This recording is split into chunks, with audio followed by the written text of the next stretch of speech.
ҳамаша ҳамун числаш ки дароварда бо имзои хитоӣ қабул кардагӣ бороя. илҳом бобокалонов сокини шаҳри Бӯстон иддао дорад ки баҳси додугирифташ бо як шаҳрванди чин ва коршариконаш тақрибан 8 сол аст ки ҳал намешавад. ӯ бо пешниҳоди рӯйхати маҳсулотҳои дастраскардааш ба як корхонаи сементбарории шаҳри Конибодон мегӯяд ки ба ивазаш маблағ нагирифтааст.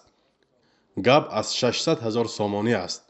швеллер бурдагӣ, турба бурдагӣ, лист арматур бурдагӣ, бочкаи семент зағиракунӣ бурдагӣ, 4 бочкаи калон бурдагӣ, тарозии таги дарба бор бар мекашад анавайҳои бурдагӣ.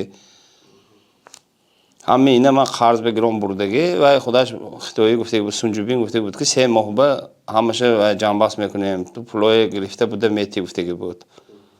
ман туи кор ки таъмир мекунам ин завод гуфта, аз сабаби ҳамин мана алда карда ҳамин корба даровард. вақте ки ман ҳама ин борои бурда расондам, заводошо сохт, обод шуд, сементбарорӣ сар кард, даруни завод проблема сар шуд. ба гуфтаи илҳом бобокалонов дар додугирифти онҳо замоне мушкилот пайдо шудааст ки соҳибкорони тоҷик корхонаеро аз дасти сармоягузори чинӣ гирифтаанд. ман акун пеши хитоӣ даъво кардам, агар хитоӣ ман заводама абрат нагирам, ман онҷо пули калон расход кардагӣ, заводама абрат нагирам, ман пулота метиҳам, ҳамин пулои бор даровардагита, пулои арматураи бочкаи ҳама чиза метиҳам гуфтааст. ин одами завода гирифтагӣ ҳамун вақтанда ман метиҳам ҳамун пулота ё оҳанота ман метиҳам гуфта мана алда кард.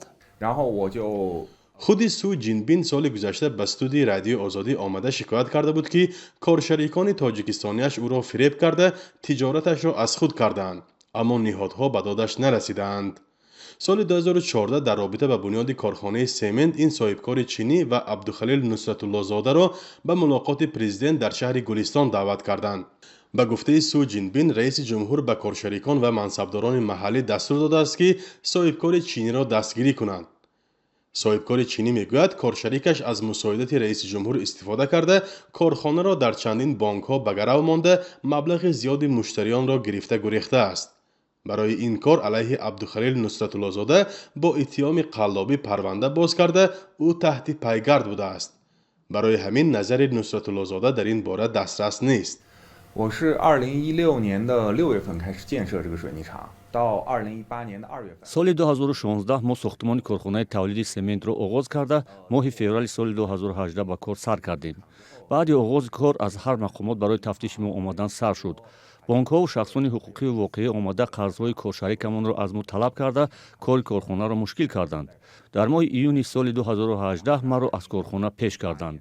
6月份我就被从水泥厂赶出来了。 Су Ҷинбин мегӯяд моҳи декабри соли 2019 дубора ба корхонаи сементбарорӣ баргашта, баъди таваққуфи яксола дигарбора онро таъмир карда, дар ҳамкорӣ бо соҳибкорони дигар истеҳсолотро ба роҳ монд. вале баъдан аз рӯи гуфтаи Су Ҷинбин, дар авҷи ин мушкилот ҳамкорон ва шарикони тиҷоратии наваш ба аз худ кардани корхона оғоз мекунанд. дар оғоз ширкати соҳибдӯст молики нави корхона мешавад, аммо соли 2021 байни раиси ин ширкат Дӯстмурод Соибов ва ҳамкораш Саидов Саид Аҳмад баҳсу ҷанҷол сар мезанад ки дар идома писари дуввумӣ молики ширкати Соибдӯсти Усмон соҳиби ин корхона мешавад. ҳуқуқшиноси ин ширкат Файздин Наимов даъвои Су Ҷинбин соҳибкори чиниро беасос хонда, мегӯяд ширкати онҳо меросбари ширкатҳои пештара нест ва соли 2021 таъсис ёфтааст ва корхонаро бо зурӣ нагирифтаанд. Саид Муҳаммад Саидов, роҳбари кунунии ширкат, дар мавриди даъвои Илҳом Бобокалонов нахост бо Радиои Озодӣ суҳбат кунад.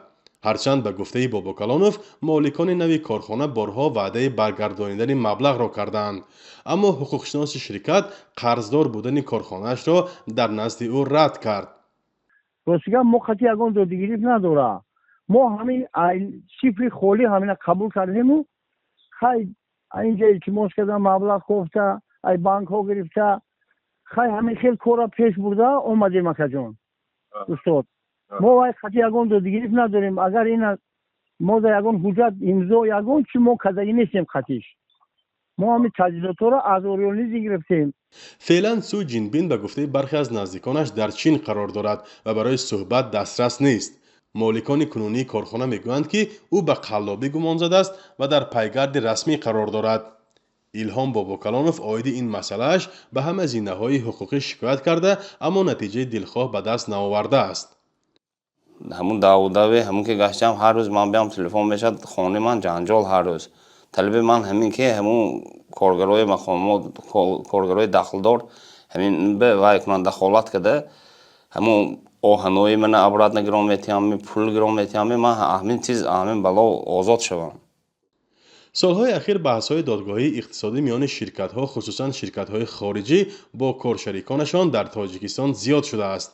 مقامات دادگاهی سالهای قبلی از افزایش چنین بحث‌ها اطلاع داده بود. فرزان محمدی، رادیو آزادی، شهری کانی بادام.